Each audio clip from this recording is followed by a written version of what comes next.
الشیطان الرجیم بسم اللہ الرحمن الرحیم۔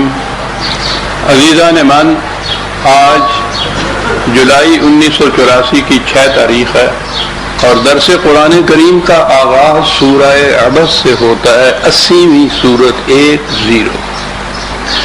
عبس وتولی ان جاءہ الاعمی، اس نے تیوری چڑھائی، منہ بسورا، بڑا ناگوار گزرا اس کے اوپر کہ اس کے پاس ایک غریب اندھا کیوں آ گیا۔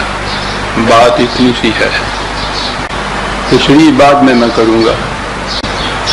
تمہیداً ایک اہم نقطہ ہے، ضمناً تو وہ پہلے بھی میرا خیال ہے کئی بار آ چکا ہے، لیکن اس سلسلے میں خاص طور پر میں اسے دہرانا ضروری سمجھتا ہوں۔ قرآن کریم کے راستے میں سازشوں سے جو رکاوٹیں پیدا کی گئیں، ان میں ایک عقیدہ شان نزول کا بھی ہے۔ کوئی سا آپ ترجمہ یا کم از کم تفسیری ترجمہ دیکھ لیں گے تو وہاں لکھا ہوا ملے گا کہ اس آیت کی شان نزول یہ ہے اور اس حکم کی شان نزول یہ ہے۔ یہ شان نزول کیا چیز ہے؟ اور میں نے یہ عرض کیا کہ جو رکاوٹیں بڑی بڑی پیدا کی، ان میں سب سے بڑی رکاوٹ ایک شان نزول کا عقیدہ ہے۔ اللہ تعالیٰ کے پروگرام کے مطابق وحی کا سلسلہ قرآن پہ ختم ہوا، نبوت نبی اکرم صلی اللہ علیہ وسلم کی ذات پر ختم ہوئی۔ دین کو مکمل کر دیا خدا نے قرآن کے اندر۔ دین میں رہنمائی دی گئی ہے تمام نوع انسانی کے لیے، ابدی طور پر، یعنی قیامت تک کے لیے۔ تکمیل بھی ایسی دین کی کہ کوئی گوشہ ایسا نہیں جو اس میں ناقص، ناتمام یا تشنہ رہ گیا ہو، یا یہ محدود رہ گیا ہو کسی خاص زمانے کے تک۔ قیامت تک کے لیے نوع انسانی کے سامنے جو پرابلمز آنی تھیں، ان کے متعلق قرآن میں رہنمائی دی گئی۔ اور مشیت نے جب یہ دیکھا کہ اب اس کے بعد کسی مزید حکم، قانون، اصول، قدر، رہنمائی کی ضرورت نہیں ہے، تو اس سلسلے کو ختم کر دیا۔ تو گویا یہ مشیت کے ایک پروگرام کے مطابق یہ ضابطہ، ایک ہدایت نازل ہوا خدا کی طرف سے، مکمل کیا گیا اسی مشیت کے مطابق۔ جو کچھ خدا نے دینا تھا وہ اس میں دے دیا۔ پھر اسے سمجھ لیجئے، جو کچھ خدا نے نوع انسانی کو قیامت تک کے لیے دینا تھا وہ اس کے اندر دے دیا۔ شان نزول کے معنی یہ ہیں، یہ جو عقیدہ پیدا کیا گیا کہ وہ اصل میں فلاں واقعہ اس طرح سے ہوا تھا، فلاں نے فلاں کے ساتھ یہ کیا تھا، تو اس پہ یہ آیت نازل ہوئی۔ بیویاں بلا حجاب باہر نکلا کرتی تھیں۔ حضرت عمر رضی اللہ تعالیٰ عنہ نے آ کے رسول اللہ سے شکایت کی کہ اس طرح سے فتنہ پرور لوگوں کو موقع مل جاتا ہے فتنہ برپا کرنے کا، ان کو باپردہ نکلنا چاہیے۔ ان کی شکایت رسول اللہ نے سنی تو اس پر خدا کی طرف سے پردے کے احکام نازل ہوئے۔ ایک مثال میں نے یہ دی ہے، آپ دیکھیں گے قرآن کی ان چیزوں میں اکثر ہوگا کہ اس کی شان نزول یہ ہے، اس کی شان نزول یہ ہے۔ اب ذرا غور سے سمجھ لیجئے، یہ آخری بار آخری پارے میں باتیں آ رہی ہیں، آپ کے کام آئیں گے۔ بات یوں ہوئی کہ اگر یہ واقعہ نہ ہوتا تو یہ آیت نہ اترتی، سیدھی سی بات۔ یہ قرآن کسی خاص اللہ تعالیٰ کے پروگرام کے متحد رہنمائیاں نہیں اس میں دی گئی، بلکہ یہاں دنیا میں انسانوں نے کچھ آپس میں واقعات کیے تو ان واقعات کی وجہ سے خدا کی طرف سے ایک حکم آ گیا۔ تو اگر یہ واقعہ نہ ہوتا تو یہ حکم بھی نہ آتا۔ پھر سوچ لیجئے کہ قرآن کریم کا ضابطہ مشیت کے کسی پروگرام کے مطابق اس طرح سے مرتب ہو کر وہی نہیں ہوا، بلکہ وہ لوگوں نے مجبور کر دیا کہ ایک وحی اس کے مطابق اترا کرے۔ اس واقعہ کی وجہ سے واقعہ وہ نہ ہوتا وہ وہی بھی نہ آتی، اور قرآن نے وہ واقعی تو بیان نہیں کیا، اس کے مطابق جو رہنمائی دینی تھی انسانوں کو وہ رہنمائی دی ہے۔ جتنے بھی قرآن کریم نے خود واقعات بیان کیے ہیں امم سابقہ کے، انبیاء گزشتہ کے، جتنے بھی واقعات بیان کیے ہیں ان کا مقصد وقایہ نگاری نہیں ہے، بلکہ ان کے ضمن میں ان پر مبنی وہ ابدی احکام دیے ہیں، ہدایات دی ہیں، اقدار دی ہیں جو دین کا مقصد تھا۔ اور یہ سارا قرآن نے خود کر دیا، وہ واقعات بھی بیان کر دیے، وہ ان امتوں کے احوال و قوائف بھی بیان کر دیے، انبیاء کی سرگزشتیں بھی دے دیں، اس لیے کہ ان کے ساتھ یہ سارے احکام و اقدار وابستہ تھے، وہ مکمل کر دیا۔ اب جہاں قرآن نے خود نہیں کسی چیز کے متعلق کچھ کہا وہ ان لوگوں نے پورا کیا کہ یہ واقعہ ہوا تھا اس لیے یہ حکم نازل ہوا۔ پھر دہرا دوں کہ اگر یہ واقعہ نہ ہوتا تو یہ حکم ہی نہ آتا۔ تو قرآن کی رہنمائی یا قرآن کے احکام بیشتر مجموعہ ہیں ان واقعات کے اوپر جو چیزیں دی گئیں ان سے۔ یہ واقعات نہ ہوتے تو قرآن آتا رہ جاتا۔ پھر یہ واقعات نبی اکرم صلی اللہ علیہ وسلم کی زندگی تک ہی ہوئے نا، واقعات تو ہوتے رہتے ہیں قیامت تک۔ اگر حضور کچھ عرصہ اور زندہ رہتے اور کچھ واقعات ہوتے تو اور بھی احکام آ جاتے، قرآن میں اضافہ اور ہو جاتا، اور حضور کے بعد قیامت تک واقعات تو ہوتے رہیں گے، نبوت ختم ہو گئی اور جو چیزیں موجب بنا کرتی تھی خدا کی طرف سے وحی کی نزول ہونے کا، وحی کے نزول کا، وہ واقعات تو ہوتے رہیں گے۔ اب اس کے مطابق وحی کی رہنمائی نہیں آئے گی کیونکہ وحی کا سلسلہ ختم ہو گیا۔ آپ نے غور فرمایا کہ اس عقیدے نے قرآن، وحی کا مقصد، قرآن دین کی اکملیت، ختم نبوت، ان تمام کے اوپر کیا اثر ڈالا اس عقیدے نے؟ اب واقعات ہوتے رہیں، اب وہی نہیں آ سکتی کیونکہ خدا نے نبوت کو ختم کر دیا، اور جو چیزیں موجب ہوتی تھی اس رہنمائی کے نازل ہونے کی وہ واقعات ہوتے رہتے ہیں۔ تو جو رہنمائی آئی وہ محدود ہو کے رہ گئی اس خاص واقعہ سے، اس واقعہ کو سامنے لائیے تو پھر سمجھ میں آئے کہ یہ معنی کیا ہیں اس خاص حکم کے، وہ تو اس واقعہ کی نسبت سے معنی متعین ہوں گے نا، کہ یہ بات انہوں نے کی تھی، اس کے متعلق یہ وحی آئی ہے۔ تو قرآن تو محصور اور محدود ہو کر رہ گیا ان واقعات پر، فہم قرآن مبنی ہوا ان واقعات کے اوپر، اور یہ واقعات قرآن کے اندر درج نہیں ہیں۔ یہ کہاں ہیں؟ 250 سال بعد کی روایات میں، 300 سال بعد کی تاریخ میں۔ وہ بزرگوار بخارا سے تشریف لائے، انہوں نے آ کے یہ جمع کی، کوئی نشا پور سے آئے، کوئی ترمذ سے آئے، سارے ایران سے آئے، وہ انہوں نے یہ شان نزول کے واقعات انہوں نے دیے اپنے ہاں۔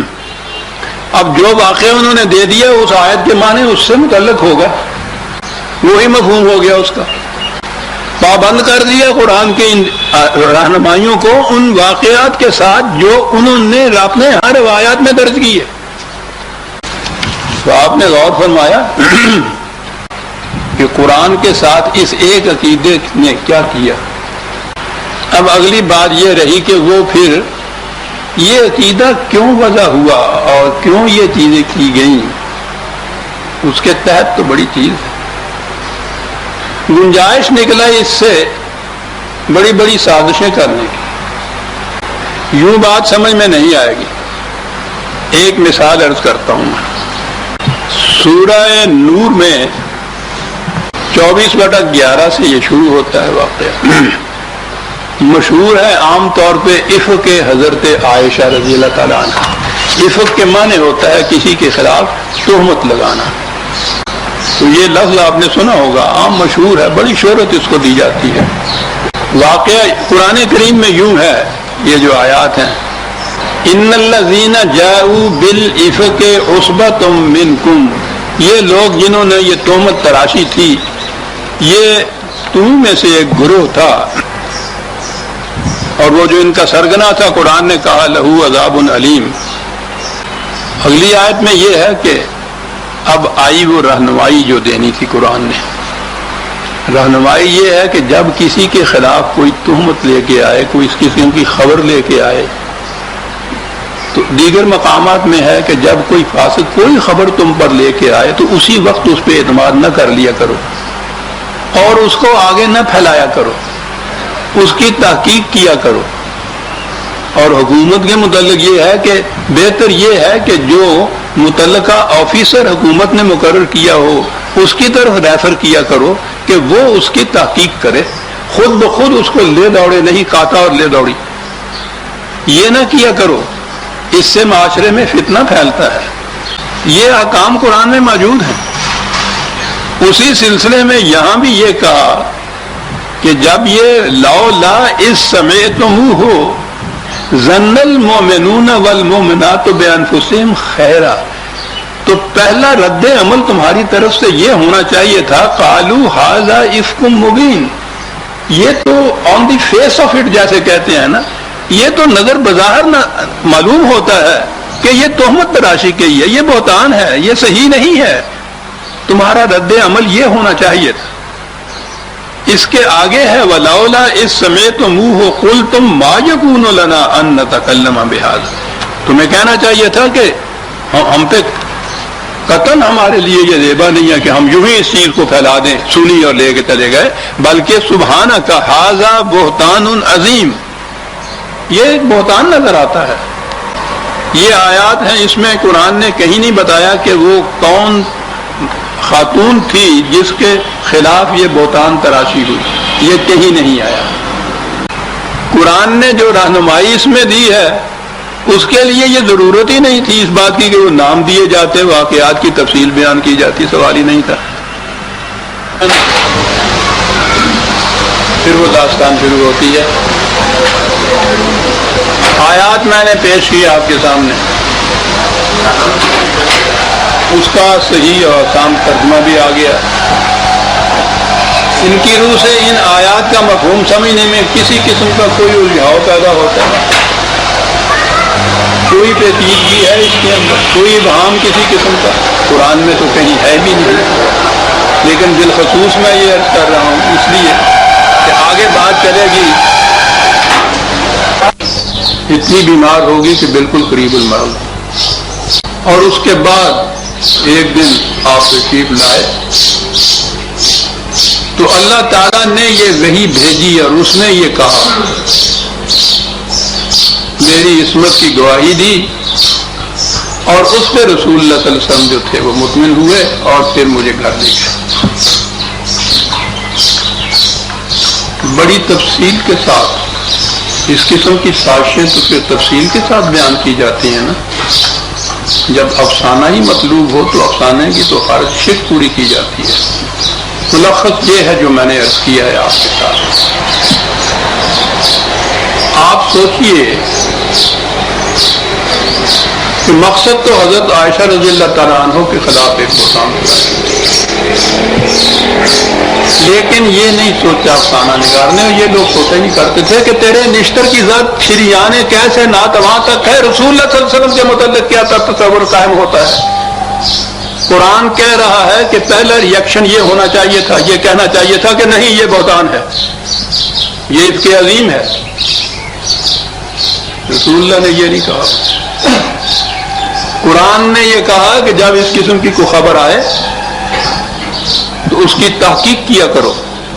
تحقیق نہیں کی جا رہی.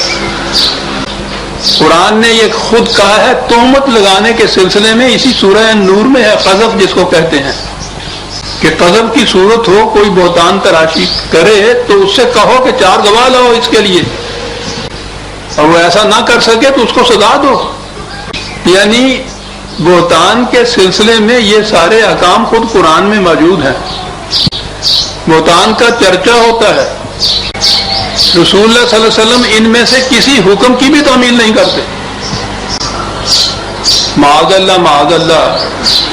آپ سوچ لیجئے کہ اس کے بعد یہ افسانہ نگار یہ سازشی کس نتیجے پہ پہنچانا چاہتا ہے کہ بیوی کے متعلق کچھ ایسا ہی تھا نا ذہن میں، ضرورت ہی نہیں سمجھی کسی تحقیق کی.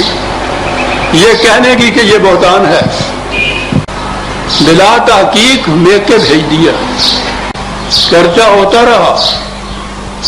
وہ کہتی ہیں حضرت عائشہ کہ ایک عورت آتی رہی میرے پاس، میں روتی رہی سارا مہینہ، رسول اللہ صلی اللہ علیہ وسلم نے مہینہ بھر بھی تحقیق نہیں کرائی۔ اس کے بعد بھی کسی تحقیق کے نتیجے میں وہ کسی تحقیق کے بعد اس نتیجے پہ نہیں پہنچی کہ میں بری ذمہ ہوں، میں بے گناہ ہوں۔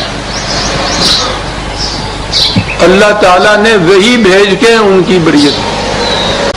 اب حضور کا اسوہ حسنہ ہمارے لیے تو قیامت تک کے لیے ایک ماڈل ہے۔ اس روایت کی روح سے کیا اسوہ ہمارے سامنے آتا ہے کہ جب اس قسم کی کوئی بات، اس قسم کی تہمت تراشی کی بات آئے تو قرآن یہ کچھ کہتا ہے تو کہتا ہے، رسول اللہ نے جو کیا تھا وہ ہے نا ہمارے لیے سنت رسول اللہ اور اسوہ حسنہ جو بخاری نے بیان کیا ہے۔ کوئی تحقیق نہ کرو، کچھ پوچھو نہیں، اٹھاؤ اور بیوی کو لے کے بھیج دو۔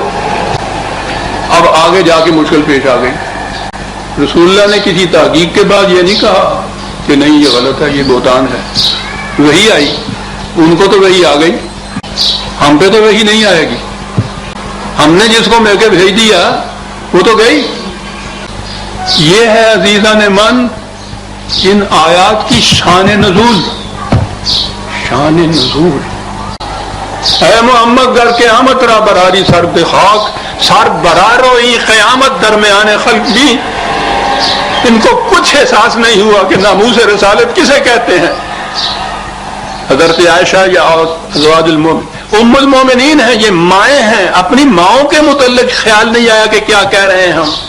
قرآن نے کیا کہا ہوا ہے کہ تمہارا یہ رد عمل ہونا چاہیے، قرآن نے حکم دیا ہے کہ اس طرح سے تحقیق کرنی چاہیے، قرآن نے حکم دیا ہے کہ اتنے گواہ ماننے چاہیے، اور اس وقت تک اس ملزمہ کو بالکل بری ذمہ سمجھنا چاہیے جب تک جرم ثابت نہ ہو جائے۔ اس قسم کا کوئی اقدام نہیں کیا جاتا۔ یہ رسول اللہ صلی اللہ علیہ وسلم کا اسوہ حسنہ، یہ سنت رسول اللہ۔ خدا اس کے لیے وہی بھیج کے بریت کرتا ہے۔ اپنی طرف سے انہوں نے بڑی کھنڈ مار دی کہ ہم نے صاحب حضرت عائشہ کی عظمت برقرار رکھی کہ خدا نے بریت بھیج دی۔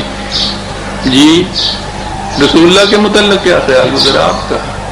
یہ ہے عزیزان من شان نزول کا عقیدہ وضع کرنے کے جذبات محرکہ۔ میں اگر اور بیان کروں اور ان میں بھی نبی اکرم صلی اللہ علیہ وسلم ہی کسی نہ کسی شکل میں ملوث ہوتے ہیں، نظر آتا ہے کہ کتنی گہری سازش تھی جو یہ ہو رہی تھی قرآن کے خلاف، نبی اکرم صلی اللہ علیہ وسلم کی ذات گرامی کے خلاف۔ حضرت زینب کا نکاح وہ حضرت زید کے ساتھ جو ہوا، بات بالکل صاف سی تھی۔ حضرت زینب آپ کی پھوپھی ذات بہن تھی، اتنی قریبی رشتے والی بہن، بچپن سے اکٹھے رہے تھے۔ اس کی شادی آپ نے خود یہ اپنے آزاد کردہ غلام زید کے ساتھ اس لیے کی کہ قریش بنی ہاشم کی عظیم ترین ایک خاتون کی شادی ایک آزاد کردہ غلام کے ساتھ کر کے مساوات کا ایک نمونہ پیش کرنا چاہتے تھے۔ آپ خود شادی کی اور اس کے بعد وہ نبھ نہ سکی تو ہوتا ہے نہیں نکلی، حتیٰ کہ حضرت زید نے، قرآن میں یہ ہے کہ حضرت زید نے، میں اس کا بھی ریفرنس دے دوں، میں نے لکھ دیا تھا احتیاطاً، 33/37 سورہ احزاب کی وہ آیت ہے، اس میں یہ واقعہ موجود ہے کہ معاملہ اس حد تک گزر گیا کہ حضرت زید ان کو طلاق دینے پر آمادہ ہو گئے۔ قرآن میں ہے کہ نبی اکرم صلی اللہ علیہ وسلم نے حضرت زید سے کہا کہ نہ طلاق دو، آپ نہیں چاہتے تھے کہ اس قسم کی جو شادی اس مقصد کے لیے کی گئی ہے وہ ناکام ثابت ہو جائے، اور پھر جو اپنی پھوپھی ذات بہن کے اوپر گزرے گی، ایک تو شادی اس طرح سے کی، پھر اس نے طلاق دے دی۔ کچھ بھی سا قرآن میں یہ ہے کہ وہ آپ کہہ رہے تھے انہیں حضرت زید کو کہ طلاق نہ دو، اس کے باوجود انہوں نے طلاق دے دی۔ تو یہ اتنا صدمہ گزرا تھا اس خاتون پر، حضرت زینب پر، کہ اس کی تلافی کے لیے اس کے بعد نبی اکرم صلی اللہ علیہ وسلم نے خود ان سے نکاح کر دیا۔ بات یہ واضح ہے شان نزول معاذ اللہ کہ ایک دن اس شادی کے بعد ایک دن نبی اکرم صلی اللہ علیہ وسلم حضرت زید کے گھر میں گئے. زید گھر میں نہیں تھے، ان کی بیوی یہی حضرت زینب. انہوں نے دروازہ کھولا، وہ سامنے آئی، معاذ اللہ معاذ اللہ معاذ اللہ. تو حضور ان کو دیکھ کے، ان کے حسن کو دیکھ کے فریفتہ ہو گئے. پھوپھی ذات بہن ساری عمر ساتھ رہے ہوئے، خود شادی کی ہوئی، کسی غیر کے گھر میں جیسے گئے ہیں، دروازہ کھلا ہے، سامنے سے وہ نظر آ گئی ہے، فریفتہ ہو گئے اور چاہا کہ خود شادی کر دیں، اور زید سے کہا کہ ان کو طلاق دے دو تاکہ میں شادی کر سکوں. قرآن کہہ رہا ہے کہ آپ روک رہے تھے انہیں کہ یہ نہ کرنا. شان نزول جو ہے بخاری شریف وہ یہ کہہ رہی ہے. کیا کردار نبی اکرم صلی اللہ علیہ وسلم کا پیش کیا جا رہا ہے جب غیر مسلم ان روایات کو جو انہوں نے تو درج کر دی بخاری اور مسلم نے، 1000 برس سے ہمارے ہاں کے سارے علماء کرام کو پائے الزام سینے سے لگائے پھر رہے ہیں، نصاب میں یہ داخل ہیں، درس میں یہ پڑھائی جاتی ہیں، ان کا ختم ہوتا ہے. آپ کو معلوم ہے قرآن کریم کا ختم جو ہے یہ تو کبھی ہوتا ہے، اب تو خیر عام ہونے لگ گیا ہے، پہلے تو رمضان میں ہوتا تھا. بخاری شریف کا ختم ہوتا ہے. یہ جتنے بھی بعد میں یہ علماء کرام بن کے نکلتے ہیں ان کو سند ملتی ہے. یہ ساری جتنی روایات ہیں اس قسم کی شان نزول کی، یہ ان کتب، یہ حدیث کے جو مجموعے ہیں ان میں ہے. تو یہ آپ یہ جو غیر مسلم جب ان قسم کی روایات کو اکٹھا کر کے یا ویسے ہی پیش کرتے ہیں تو مسلمانوں کے جذبات مشتعل ہو جاتے ہیں، اور اس کے بعد یہ تقاضے ہو جاتے ہیں کہ یہ کتاب بین کی جائے، یہ بند کی جائے، اور اس کے بعد جو اور بھی ناموس رسالت کے ماتحت جذبات جب کے زیادہ مشتعل ہوتے ہیں وہ جو کچھ کر گزرتا ہے وہ بھی سب کچھ یہ ہے. میں کراچی میں تھا تو ایک دفعہ ایک کتاب آئی وہاں سے مغرب سے، انگریزی کی کتاب سیرت پہ لکھی ہوئی تھی، اس میں اس قسم کی روایات تھی. تو اس کتاب کو ریفر کر دیا گیا، میری طرف بھیج دیا گیا کہ ذرا اس کو دیکھو، کہتے ہیں اس کو بین کر دیا جائے. تو کیا اس میں ایسا مواد ہے کہ اسے بین کر دیا جائے؟ میں نے اس کتاب کو دیکھا، اس میں یہ جو روایات تھیں وہ بالکل صحیح اس نے نقل کی ہوئی تھی، اس میں کسی قسم کی کوئی غلطی، کوئی اضافہ نہیں تھا. میں نے اس کتاب کو ان روایات کے اوپر حوالے دیے کہ یہ فلاں کتاب میں ہے، یہ فلاں حدیث ہے، یہ فلاں روایت ہے، یہ فلاں تبری میں ہے، یہ سارے لکھ کے تو میں نے کہا کہ یہ ہے اس قابل کہ واقعی بیان کی جائے کہ یہ اتنی بڑی تہمت نبی اکرم صلی اللہ علیہ وسلم کے اوپر، لیکن اس کو بیان کرنے سے پہلے ان کتابوں کو بیان کیا جائے جہاں سے اس شخص نے یہ لیا ہے. وہاں ان کتابوں کے اندر جو یہ چیزیں موجود ہیں ان کو تو تم سر آنکھوں پہ لگاتے ہو، ان کے تو ختم کرتے ہو، ممبروں میں محراب پہ اس سے دہراتے ہو، اور جو اس میں سے نقل کر کے اپنے یہاں درج کرتا ہو اس کتاب کو بیان کرتے ہو. ارے چور کو مارتے ہو، چور کی ماں کو مارو. ماں کو کیسے مار دو؟ وہ تو امام ہے، انہوں نے وہ کتابیں جمع کی ہوئی، ان میں وہ دستور اسی طرح چلی آ رہی. بات ہو رہی تھی شان نزول کے عقیدے کی. آپ نے اب یہ خیال فرما لیا کہ یہ عقیدے کے وضع کرنے کا جذبہ محرکہ کیا تھا. گنجائش نہیں تھی اس قسم کی یہ تہمت تراشیوں کی، اس قسم کی افسانہ نگاریوں کی. اگر قرآن تک رہا جائے تو قرآن نے کوئی ذکر نہیں اس قسم کا کیا اپنے ان واقعات کے متعلق. یہ ساری چیزیں روایات کے اندر شان نزول بیان کر دیا کہ صاحب یہ تھی وہ بات، اس طرح اس پہ خدا نے وہ یہ احکام نازل کیا یا یہ آیت اتری تھی. اور اب ان آیات قرآنی کو انہی روایات کی روشنی میں سمجھا جاتا ہے، ان کا مفہوم ہی یہ متعین کیا جاتا ہے. یہ ہے شان نزول کی بات جو میں عرض کر رہا ہوں. قرآن کریم اپنی ذات میں خود مکتفی ہے. اس نے خود کہا ہے کہ ان لوگوں سے پوچھو کہ کیا یہ خدا کی کتاب تمہارے لیے کافی نہیں ہے. اس نے بڑی تحدی سے یہ کہا ہے یہ، اور یہ سینے پہ ہاتھ مار کے کہتے ہیں کہ بالکل کافی نہیں ہے، مجمل ہے، ناقص ہے، تشنا ہے، کمی ہے، اور وہ ساری چیزیں پوری کر رہی ہیں یہ روایات جو خاص مقاصد کے تابع وضع کی گئیں. قرآن کریم میں جہاں تک نام لینے کا ذکر ہے، ایک تو حضرت زید کا نام آیا ہے رضی اللہ تعالیٰ عنہ، وہی اس واقعے کے اندر جہاں حضور نے یہ فرمایا ان سے کہا، میں نے کہا ہے نا کہ غالباً 33/37 کی ہے، یعنی اس میں یہ ہے کہ حضور ان سے کہہ رہے تھے امسک علیک زوجک، طلاق نہ دو، بیوی کو بیوی بنا رکھو۔ قرآن کے الفاظ یہ ہیں، اور جو میں نے ابھی عرض کیا وہ شان نزول کی روایت جو ہے کہ حضور معاذ اللہ دیکھ کر اس کا حسن ان کی بیوی کا معاذ اللہ ریختہ ہو گیا اور ان کو آمادہ کیا کہ طلاق دو۔ اب یہ جو بات ہوگی کہ قرآن تو یہ کہہ رہا ہے کہ وہ ان سے یہ کہہ رہے تھے، پوچھو نہیں عزیزان من، پھر میں کہوں گا کہ بڑا سینے پہ پتھر رکھ کے کر رہے کہ جی یہ جو تھی نا، یہ اوپر سے کہتے تھے ایسے ہی، اندر سے یہی چیز کہہ رہے تھے کہ طلاق دے دو تاکہ میں نکاح کر لوں۔ رسول اللہ صلی اللہ علیہ وسلم کا کردار، حضور کی سیرت مقدسہ، جو نوع انسانی کے لیے قیامت تک اسوہ حسنہ ہے، یہ چیزیں پیش کی جاتی ہیں۔ اور پھر وہ قیامت کہ جو یہ کہہ دے کہ میری غیرت اس کو گوارا نہیں کرتی کہ میں حضور کی طرف ان کو منسوب کروں، اس کے خلاف کفر کا فتویٰ لگا دیا جاتا ہے۔ کیوں؟ امام بخاری کی کسی روایت کو اس لیے غلط کہہ دیا، قرآن کے خلاف جاتا ہے، جائے، ناموس پیغمبر صلی اللہ علیہ وسلم کا داغدار ہوتی ہے، ہوتی رہے، بخاری کی کسی روایت کو غلط نہ کہہ دیا جائے۔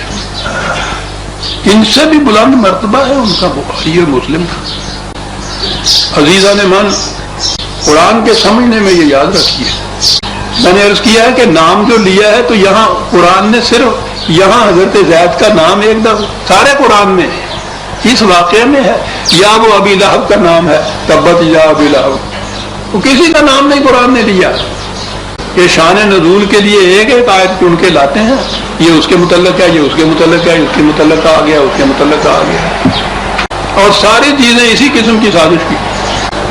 قرآن سمجھنے کے لیے ان چیزوں کی قطعاً ضرورت نہیں ہے، وہ خود مختفی ہے، اپنے مطلب اور مقصود کو وہ خود واضح کرتا ہے۔ سورج دیکھنے کے لیے کسی طرح کی ضرورت نہیں ہوتی۔ قرآن کریم اور جو قرآن نے خود کہا ہے، علم، عقل، شعور، فہم، ادراک، یہ قرآن اور علم و عقل انسانی، قرآن سمجھنے کے لیے یہ کافی ہے۔ باقی سارے وضع کردہ اضافے ہیں قرآن کے ساتھ جو دیے گئے ہیں۔ قرآن مکمل دین ہے، نور ہے، روشنی ہے، خود مکتفی ہے۔ اب اس کے بعد اس تمہیدی تعارف کے بعد، بلکہ وضاحت کے بعد، شان نزول کیا ہے ان کے نزدیک، اب ہم آتے ہیں اس آیت کی طرف جو آج کی درس کا موضوع ہے، سورہ عبس، 80ویں سورت۔ عبس وتولی ان جاءہ العامی، پیشانی شکن آلود ہو گئی، تیوری چڑھائی، منہ بسورا، بڑا ناگوار گزرا۔ کیا ناگوار گزرا؟ یہ کہ یہ ایک غریب اندھا کیوں آ گیا۔ قرآن نے یہاں نام نہیں لیا کہ کس نے یہ کیا، اس پہ یہ واردات گزری، شان نزول آ گئی۔ نبی اکرم صلی اللہ علیہ وسلم ایک رؤوس آئے قریش کی ایک محفل میں بیٹھے ہوئے، انہیں واضح و تلقین کر رہے تھے کہ اتنے میں ایک مسلمان صحابی، میں مفہوم نام بھی دے دیا گیا، وہ آ گئے اور آ کے بیٹھ گئے، اور رسول اللہ کو یہ بڑا ناگوار گزرا۔ آپ نے تیوری چڑھائی، منہ بسورا کہ یہ کیوں آ گیا۔ شان نزول قرآن نے نہیں کہا، میں ابھی عرض کروں گا کہ قرآن نے کیا کہا۔ یہ پہلی چیز تو یہ کہ ایک طرف یہ رؤسائے قریش ہیں، امیر لوگ ہیں، سردار ہیں، بڑے بڑے لوگ ہیں، دوسری طرف ایک غریب اندھا ہے، تو گویا رسول صلی اللہ علیہ وسلم کا برتاؤ یہ بتا رہے ہیں. میری مینائے غزل میں تھی ذرا سی باقی، شیخ کہتا ہے کہ ہے یہ بھی حرام ہے.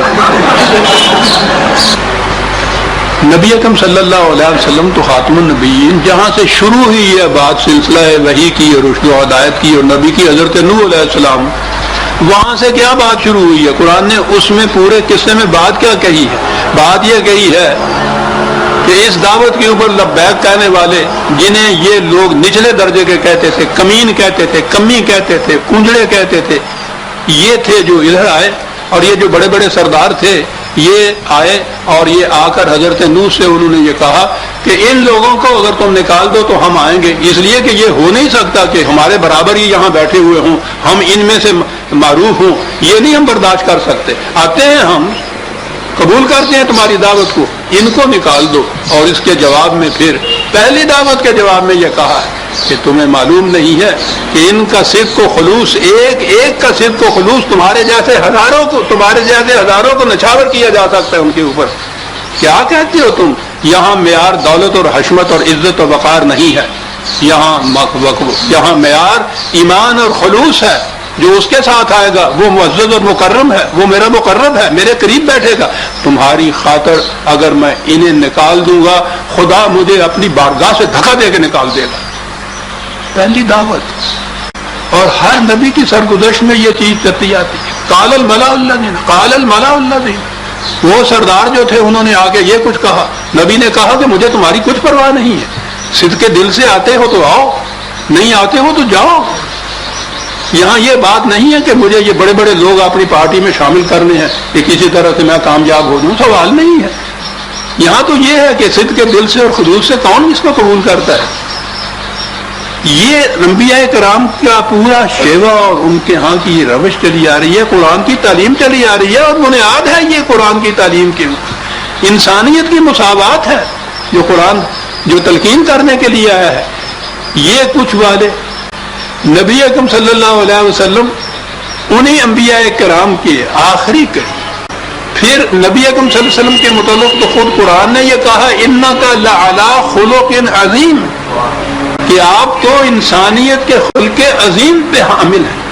انبیاء کرام کے زمرے کا اتنا اولوالعزم نبی، خلق عظیم کا حامل، جس کو قرآن یہ سرٹیفکیٹ دے رہا ہے. اور اس کی یہ کیفیت ہو کہ اگر ایک غریب یا ایک اندھا آ کے محفل میں بیٹھ گیا تو اس پہ ناگوار گزرے، تیوری چڑھا لے، منہ بسور رہے، اسے کہو کیوں آ گئے ہو تم یہاں، معاذ اللہ معاذ اللہ.